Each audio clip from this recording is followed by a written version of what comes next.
Bonjour à tous, je m'appelle Grace Nalanda et vous êtes les bienvenus sur Elle se lance télé, la chaîne dédiée à toutes ces femmes qui veulent oser libérer l'entrepreneuse qui est en elle.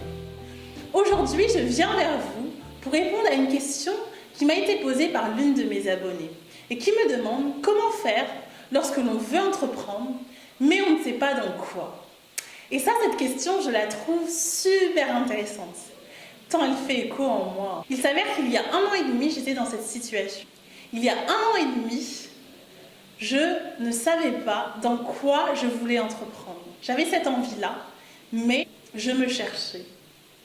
Et du coup, avec le recul, je me suis rendu compte que j'ai mis naturellement en place 3 étapes que je vais partager avec vous. 3 étapes qui m'ont permis de trouver un projet qui me corresponde et qui fasse sens. La première étape, qui pour moi est essentielle, c'est apprendre à mieux se connaître. Savoir qui tu es. Et ça pour moi, c'est la base. C'est ce qui va te permettre d'être beaucoup plus ancrée, beaucoup plus impactante dans ce que tu seras amené à dire par la suite. Et on va se poser un certain nombre de questions. On va se demander qu'est-ce qu'on aime faire? Quelles sont nos passions? Qu'est-ce que l'on fait de manière naturelle et qui nous procure du plaisir et de l'énergie? Et là, je mets le doigt sur nos talents. C'est-à-dire ces choses que l'on fait naturellement, à la différence des compétences qui sont des choses que l'on acquiert. Les talents sont nos forces. Et souvent, c'est les autres qui mettent le doigt dessus. Je ne sais pas pour vous, moi, on m'a souvent dit que j'avais une aptitude pour booster les gens. Et ça, c'est des choses qu'on m'a souvent dit. Ou alors, pour ma sœur, par exemple, je sais qu'elle a une aptitude particulière pour organiser les choses. On va capitaliser sur nos forces. Et puis, on va essayer d'aller un peu plus loin. On va se demander concrètement comment on voit nos journées. À quoi on aspire? Quel est notre idéal de vie? Est-ce qu'on se voit travailler dans un bureau derrière notre ordinateur? Ou alors, on s'imagine être devant un public et inspirer un certain nombre de personnes? Comment tu t'imagines ta vie idéale? Toi toute seule ou alors avec une équipe? Toutes ces questions sont importantes et cruciales. Elles vont te permettre justement de mieux te connaître et de mettre en place par la suite des actions qui te correspondent davantage. Donc l'idée, c'est constamment de se poser ces questions-là. Qui je suis? Qu'est-ce que je veux? Quelles sont mes valeurs? Quels sont mes talents? Et à quelle vie j'aspire? Deuxième étape. La deuxième étape, c'est les actions.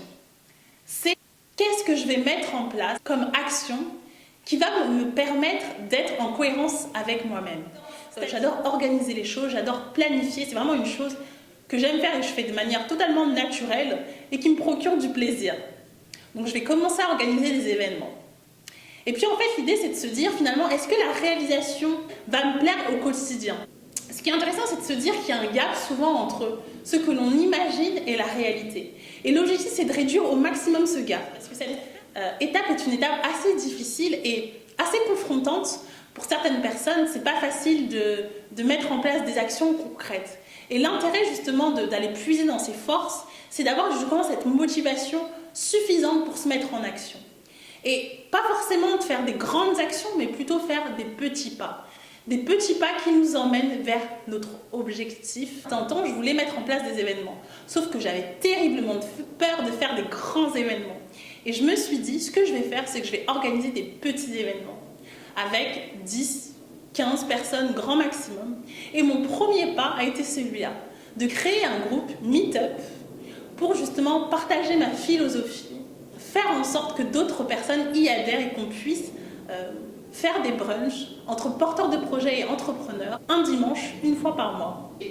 Lancer mon groupe Meetup, des gens se sont inscrits à mon groupe et du coup ça m'a donné la motivation suffisante pour continuer dans cette voie-là. À la suite de ça, j'ai été amenée à organiser concrètement l'événement, ce qui est des tarifs préférentiels pour faire en sorte que les gens ne soient pas amenés à payer super cher, en tout cas à créer cet événement de A à Z. Et en fait, à confronter mon idéal à la réalité.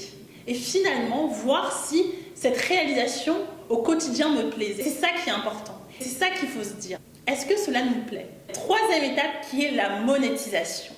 Donc là, on va essayer de savoir si finalement notre passion, ce qu'on aime faire, peut se traduire en business. quel problème je vais résoudre. Finalement, sur quel marché où mon talent va apporter de la valeur et faire sens. Et c'est ça qui, pour moi, est essentiel. Justement, trouver cet équilibre entre qui on est, ce qu'on aime faire et les opportunités de marché. Forcément, on est dans la phase entrepreneuriale, il faut creuser davantage, faire une étude de marché, d'apprendre à connaître ses clients, ses concurrents.